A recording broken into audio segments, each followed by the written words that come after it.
നമ്മുടെ നാട്ടിലെ വിദ്യാഭ്യാസത്തിൻ്റെ ഒരു തകരാറ് കുട്ടികളെ കുറേ മിടുക്കരെയും കുറേ മണ്ടരെയും സൃഷ്ടിക്കാനുള്ളൊരു ശ്രമമുണ്ട്. കുറച്ച് പേര് മിടുക്കരാണെന്നങ്ങ് പ്രഖ്യാപിക്കുക.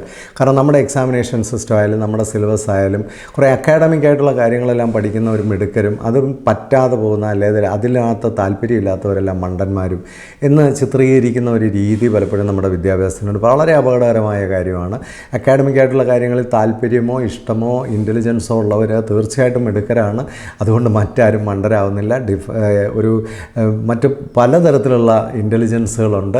മൾട്ടിപ്പിൾ ഇൻ്റലിജൻസിൻ്റെ കാലമാണ്. പാട്ട് പാടുന്ന ഒരു ഇൻ്റലിജൻസാണ്, സ്പോർട്സ് ഒരു ഇൻ്റലിജൻസാണ്, സാമൂഹികപരമായ കാര്യപ്രാപ്തി ഒരു ഇൻ്റലിജൻസാണ്. പലതരത്തിലുള്ള കഴിവുകളുള്ള കുട്ടികളുണ്ട്. ഓരോ കുട്ടിയുടെയും കഴിവിനെ പ്രോത്സാഹിപ്പിക്കുകയും അവരിലൊരു പോസിറ്റീവ് സെൽഫ് ഇമേജ് ക്രിയേറ്റ് ചെയ്യുകയും അവരെ എന്തിനെങ്കിലുമൊക്കെ കൊള്ളാവുന്ന ലോകത്തോട് വിളിച്ചു പറയുകയൊക്കെ ചെയ്താൽ തീർച്ചയായിട്ടും അവരുടെ സാധ്യതകൾ കൂടും.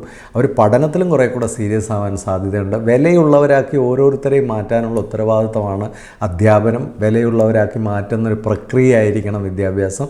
അവരാരാണെന്ന് കണ്ടെത്തുന്നതാണ് വിദ്യാഭ്യാസത്തിൻ്റെ ആത്യന്തികമായ ലക്ഷ്യം.